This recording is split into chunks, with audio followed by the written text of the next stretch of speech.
The series switches to Edmonton for Game 3 as the Dallas Stars look for their first series lead. Can the Wyatt Johnston line be the X factor for the Dallas Stars in this series? And keys to victory in Rogers Arena tonight in Edmonton. It's a Game 3 preview on Locked On Stars.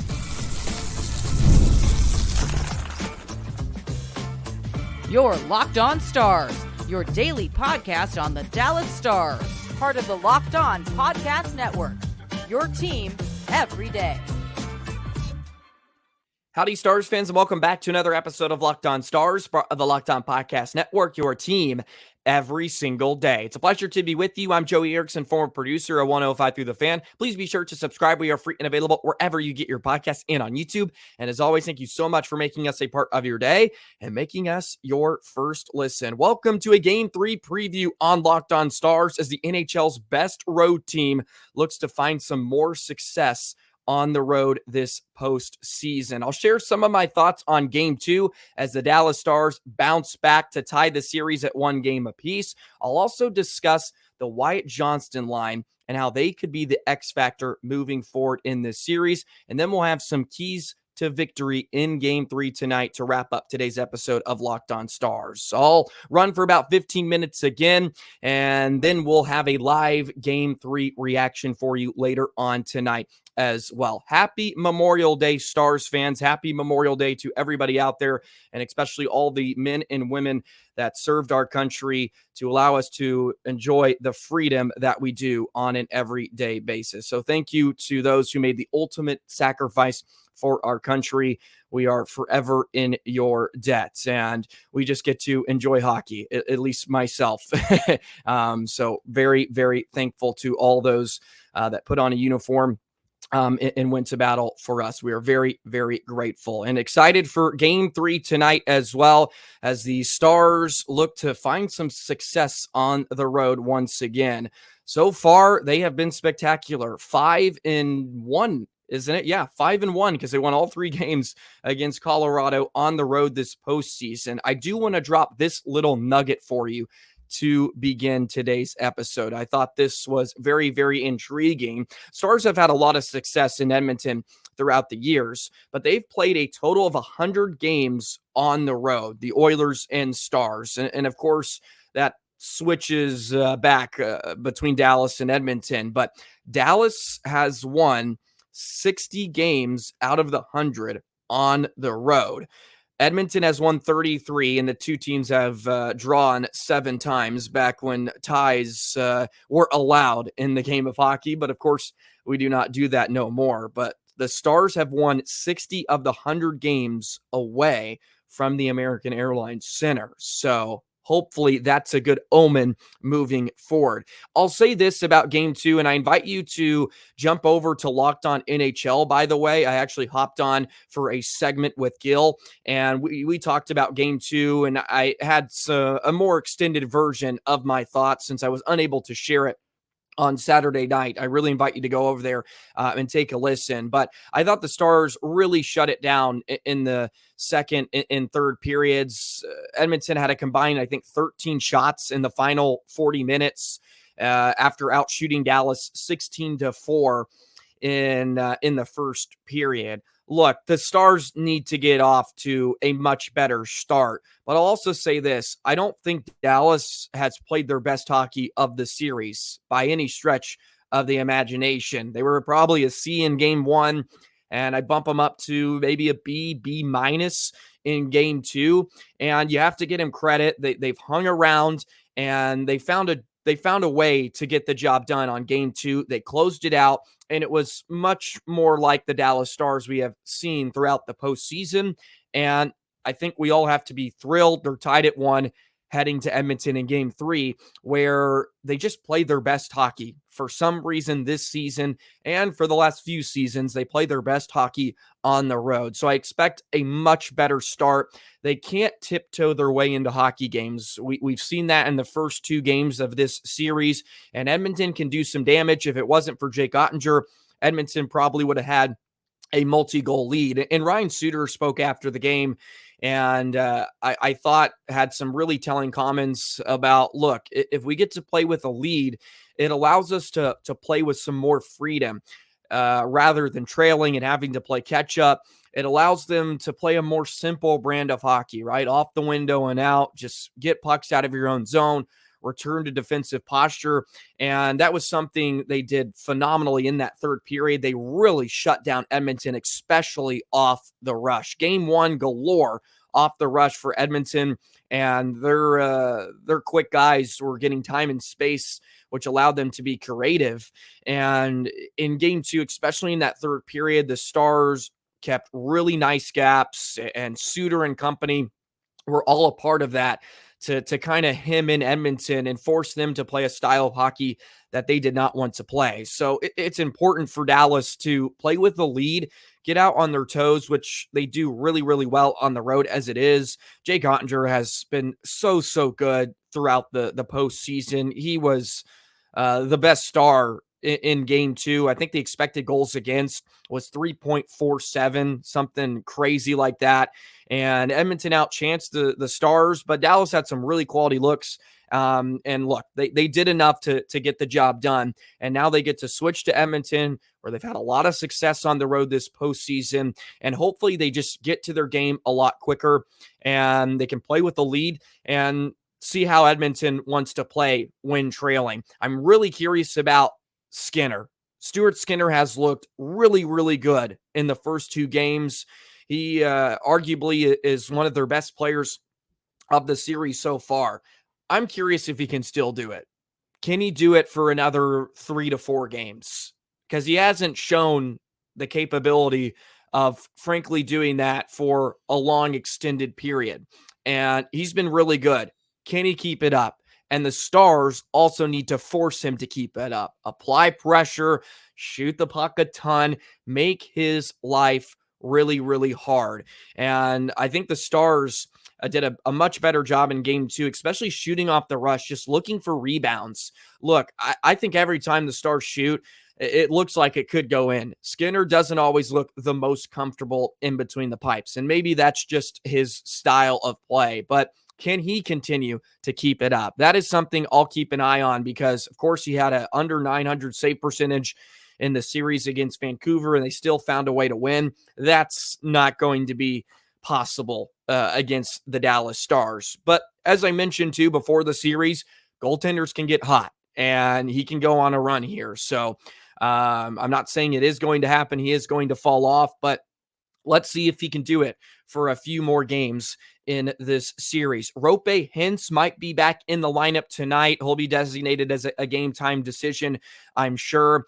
Pete DeBoer did mention if it was a game 7, he may have played in game 2. He is traveling with the team, by the way, in case no one had came across that yet. So it is a pretty good indicator that he will find himself in the lineup in game 3 or 4, which would be a massive addition, obviously, as Pete DeBoer is still having to find a way to kind of juggle up the lines and get some offense going.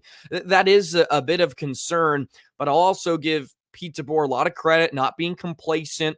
After a few periods, even when they take a lead, he is looking to get more. He's looking for more. And that's a great sign. He's not sitting back and just waiting for things to happen. He is forcing the issue. And he's also sending a message to the group. Hey, we have to step it up if we want to win this hockey game. He moves Marchment down to that fourth line, which I thought was great. Marchment and Dadonov are sort of a versatile, a Swiss Army knife, so to speak, for DeBoer. I think he could just play them with whoever to some degree, and they're going to make an impact positively on their line. Craig Smith, by the way, what a game 2 he had. He was buzzing around, playing the body, being physical. Stars were much more physical overall in game 2.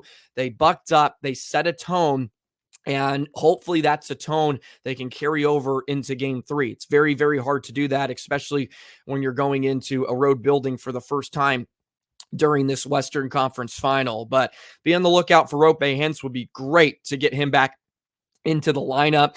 Maybe you throw him with Robertson and Pavelski again. You, of course, can go back to that Duchesne line and roll from there, but you always have the option to go back. And I think that's the wonderful thing about the Stars' depth. You check in Ty Dellandrea as well. Had 3 shots in game 2, just making an impact. And I thought that was another great adjustment from DeBoer. This series is going to be very, very fast-paced in a lot of ways. As the series moves along, it'll probably get a bit tighter and a bit slower. And then you can bring in Radek Faksa, so to speak, for more of a style that fits his game. But I thought that was a great move. Ty Dellandrea checks back in. It's a little more fast-paced. It's a little more breezy, which is more of a style that Ty Dellandrea can feed off of. And he plays a really good playoff style, right? He doesn't make a ton of mistakes. He's really, really responsible, and he forechecks his butt off. And Dallas in general did a much better job on the forecheck, and they just won a lot of board battles. That was something I really took out of game 2, and hopefully that's a theme moving forward in this series. Is they were so strong on the walls, they had good positioning, they had numbers to the puck, and they defended hard with sticks and lanes. And they took some more time and space away from Edmonton. They shrunk the rink in a lot of aspects. And most of the games played on the outskirts, right? It's like the old adage, 80% of the game is played on the outskirts of the rink. And Dallas can thrive there. Edmonton doesn't want to play on the outskirts. At least I don't think so. Even though their bottom 6 has been really good here, Dallas wants to play on the outskirts, kill plays, and they can generate offense from cycles, and they get slot chances that way. And they had a couple of beautiful looks in game 2. But that is a little bit of a game 3 preview. Roope Hintz possibly be back. We'll see if they roll with the same lineup as well. Jake Ottinger looks to continue his brilliance. He's up to, 22 wins now? It may be 25. It's pretty remarkable to look at how many wins Jake Ottinger already has in his career. He only trails Eddie Belfour. That's the one I know in playoff wins. I know there's been some talk that's picked up steam about penalties. Look, I don't have much of a comment on it, other than I don't blame Edmonton for throwing it out there after game 2, heading back home, because maybe they throw it out there, they get home ice advantage, and maybe it benefits them, right? Maybe they get a few more calls. And I know these numbers have been floated as well on X, Twitter, whatever you call it. Dallas was the 32nd most penalized team in the National Hockey League this season. They don't take a lot of penalties. And for that matter, they don't get a lot of penalties in a lot of aspects either. I know they've gotten the majority of the calls already in the first 2 games. And look, I think it's going to even out at the end of the day. That usually happens. But Dallas is a very disciplined team. But as I said, I don't blame Edmonton for throwing it out there. They had 25 power plays in a 5-game series against LA. They had 18 power plays against Vancouver in a 7-game series. They have an historically good power play last year. They have the best power play in the playoffs this year. Yeah, I think they want some power plays because they know it is a huge, huge advantage, and they can just completely destroy teams with it.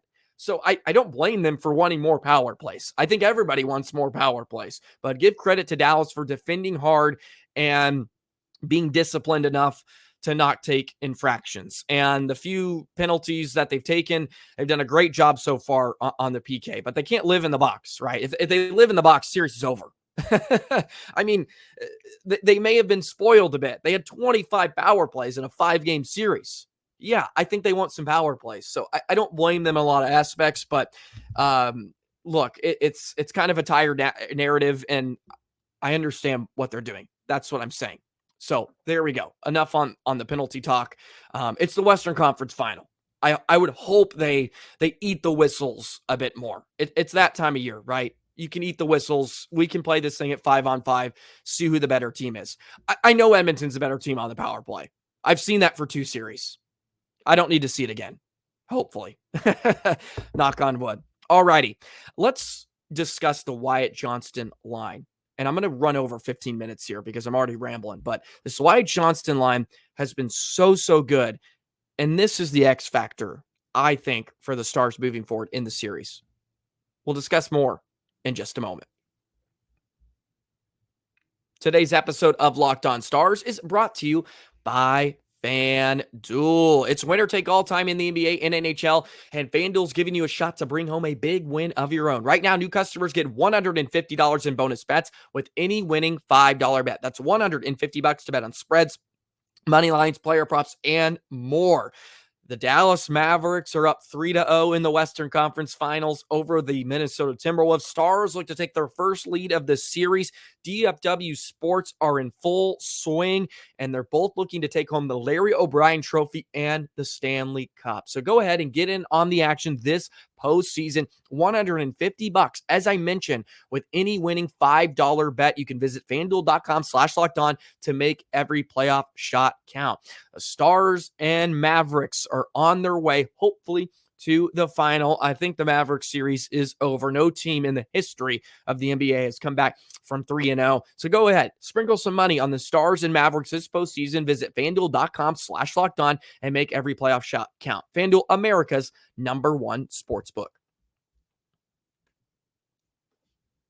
I won't spend a ton more of your time here since it is Memorial Day. I'm sure many of you are spending it with friends and family, but I do want to touch on this Johnston line, and it's been phenomenal for a while now, but man, every time they touched the ice in game 2, something good was happening.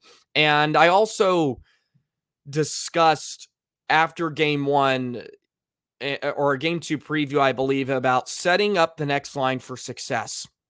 And that Johnston line was certainly doing that. You look at the end of period 1 of game 2, and that Johnston line had a couple of phenomenal looks. Stankoven almost scored. Skinner made a nice head save off his mask. But that momentum carried over into the second period. And that's when the tide shifted in game 2, where Dallas started dictating play and they started to find their game. And that line was truly remarkable in game 2. They ended up with 9 scoring chances themselves, and they were so good, especially beneath the end line. That's where Dallas is trying to play against the Oilers. Get to their psycho game and wear out their defense. This Johnston line has been really good throughout the postseason. How good? You look at trios that have played 50 minutes at least throughout the postseason, and Ben with the 2 kids has played 85 minutes total. Expected goals for per 60 minutes, 3.57. That's third amongst trios that are still remaining in the playoffs. You look at the expected goals for, 5.1. That's also top 5 amongst trios that are still remaining in the playoffs. So when these 3 are on the ice, great things are happening. Their expected goals against is 4.6. It's a bit high, but for the most part, they're playing in the offensive zone. Jamie Benn has been great. Him and Sagan, by the way, we've turned the clock back like 8 years. They have been 2 of the best forwards for the Stars, which is a very positive sign. Maybe a bit concerning because you don't really want them in a lot of ways to be your best forwards, but Johnston and company are going to find their games. They need more out of Jason Robertson. I do want to say that. They need more. They need him to have an impact. And the playoffs are not necessarily his style of game. Not necessarily his style of game. It's really fast and physical. And if you had any weaknesses to discuss about Robertson's game, it's probably speed and physicality. But he's shown the ability to play the body. I'm not saying he hasn't done it throughout this postseason. He's had some really strong games, but they need him to get going. That top line in general needs to start finding a rhythm and start producing, right? And I think Roope Hintz would have a lot to do with that. I think if Roope comes back, it gives Robertson someone to drive his line, and maybe that creates some looks for him. But they would love for Robertson to get going. But this Ben Johnston Stankoven line has been terrific. Stankoven, his ability to just outwork anybody on the sheet. He's so hungry for the puck. He's sniffing around. He's looking to dig it free. And that line in particular had some great point blank looks in front of Skinner. And you have to start thinking some of those could find the back of the net. And the reason I think they're an X factor is they're not always playing head up against Bouchard and Ekholm. They can play against Ceci and Kulak and Nurse as well, where Stars can really take advantage of those deep pairings against Edmonton. And this Johnston line, if they start to get going, they're already buzzing, but if they really find their stride here, that could be a huge difference in the series. Of course, Johnston had a couple of assists there in game 2, been with another goal, and Stankoven continues to have an impact on the game, whether he finds the score sheet or not. They just go to the dirty areas is what I love about that line. They're not afraid to go to the areas you have to score goals, right? And that will get rewarded as a series moves along. So look for that line to just be an X factor, because can Edmonton stop that line? They have to pay attention to the others. Can they stop that line? I don't know. I don't know if they can. And hopefully Johnston and company continue to find a lot of success. So yes, give me that line every day of the week and every game of this series. Alrighty, let's segue into some keys for game 3 tonight at Rogers Arena in Edmonton. Should be a wonderful atmosphere. The final Canadian team left in the Stanley Cup playoffs. I like to keep these short, simple, per usual. My number one key: score first, get out to a lead. If Dallas gets out to a lead, they play on their toes, force Edmonton to play catch up. And they have a lot of firepower. They can do it, but playing with the lead wears on you, at least the other side. You saw it against Colorado. They were catching up for the majority of that series. And yes, they are very, very talented up front, but if you force McDavid and company to have to play catch up, put pressure on Skinner, get him playing with a deficit, Stars can have a lot of success on the road. And Dallas in general has done a phenomenal job this season away from the American Airlines Center, right? And it's well documented. And even if they're not playing their best game, they just hang around. Otter's been a huge contributor in that aspect. He may give up one or two, but he holds them there, and it keeps Dallas in the game. My other key, I'm going with the fourth line. Whatever combination it is, Smith, Dellandrea, Steele, Fox, Smith, Steele, Marchment, whoever it is, give me the fourth line. They played much, much better. The bottom six did in game 2. I think this is a very, very key battle throughout this series. The bottom 6 battle. Whose side is going to have the advantage? Edmonton had it in game 1, and they may have outplayed them in game 2 as well. But Dallas started to even that out a bit. That fourth line setting a tone. They were very, very physical. And they just, I think they set a tone for the Stars, setting up the next line better. And it just gets rolling, and you can feel the momentum and sort of energy just shift up and down the lineup. Give me that fourth line, whatever combination it is, to be a key. Maybe they pot one today too, and they get a big goal, some production from the bottom 6. My final key, and maybe I'll go with a player here. I'm going to go with Matt Duchene. Duchene has been buzzing around in this series. He's been in and around the net front. I thought he's had a few really, really strong games. Just 6 points so far in the 15 games throughout the postseason. I think he's going to pot one today. Give me Matt Duchene. Dutchy had that huge series clinching goal against Colorado. Need him to get on the score sheet tonight in Edmonton. Takes the pressure off a bit. He's away from Texas. Maybe he gets the job done tonight. So I'm going to go with Matt Duchene as a key tonight for the Dallas Stars, as they are in search of their first series lead of the Western Conference Final. In the first 2 rounds of this series, they lost game 1, they've won game 2, and they've won game 3. They're sticking to the script. They're sticking to the script. Can they do it tonight? Should be a fantastic contest tonight in Edmonton. Happy Memorial Day once again. Hopefully you enjoy it with friends, families, and especially the men and women that served our country. Once again, thank you very, very much. That is a Game 3 preview for you today on Locked On Stars. I went for 25 minutes. That's what I get for trying to talk for 15. I ramble on, and here we are. Anyways, I'll have a live Game 3 reaction for you tonight. Back to our regular scheduled programming. Enjoy the game and enjoy your day off, and we'll see you later tonight. And of course, we'll see you later on this week. Again, thank you so much for all the support. It's been phenomenal. You guys truly make it very, very easy to do this. So be sure to subscribe, hit that like button, comment, please. Give me your predictions down below. Follow Locked On Stars on Twitter. You can follow me at JoeyTheJet19. That is it today out of this long ramble intro. It's a Game 3. Stars, Oilers, Western Conference Final. That'll do it. See you tomorrow, Stars fans. So long.